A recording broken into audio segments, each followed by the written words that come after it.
एक बार श्री शौनक जी ने महाज्ञानी सूत जी से निवेदन किया, हे सूत जी, सदाचार, भगवत भक्ति और विवेक की वृद्धि किस प्रकार होती है?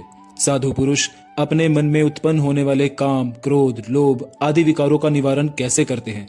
कृपा करके हमें ऐसा कोई शाश्वत साधन बताइए जो कल्याणकारी और परम मंगलकारी हो, जिसके अनुष्ठान से शीघ्र ही मन की शुद्धि हो जाए और निर्मल चित्त वाला पुरुष सदा के लिए शिव पद को प्राप्त कर ले।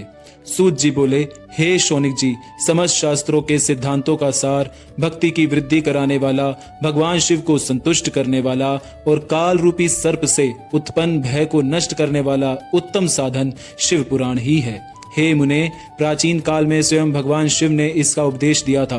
तत्पश्चात गुरुदेव व्यास जी ने सनत कुमार मुनि से यह ज्ञान प्राप्त कर कलयुग के प्राणियों के कल्याण हेतु बड़े आदर से इस पुराण का संक्षिप्त रूप में प्रतिपादन किया।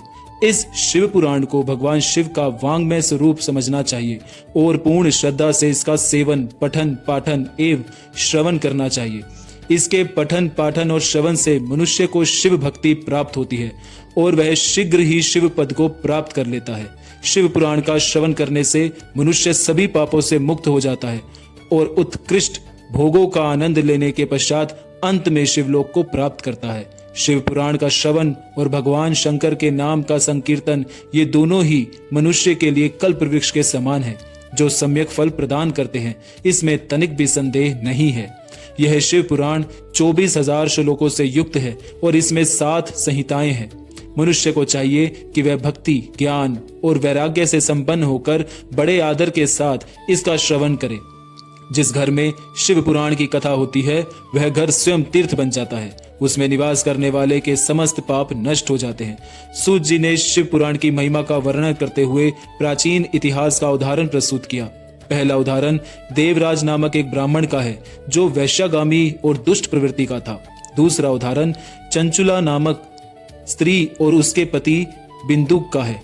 ये तीनों ही महापापी और दुरात्मा थे, परंतु शिव पुराण कथा के श्रवण के प्रभाव से इनका उद्धार हो गया और अंततः इन्हें शिव पद की प्राप्ति हुई।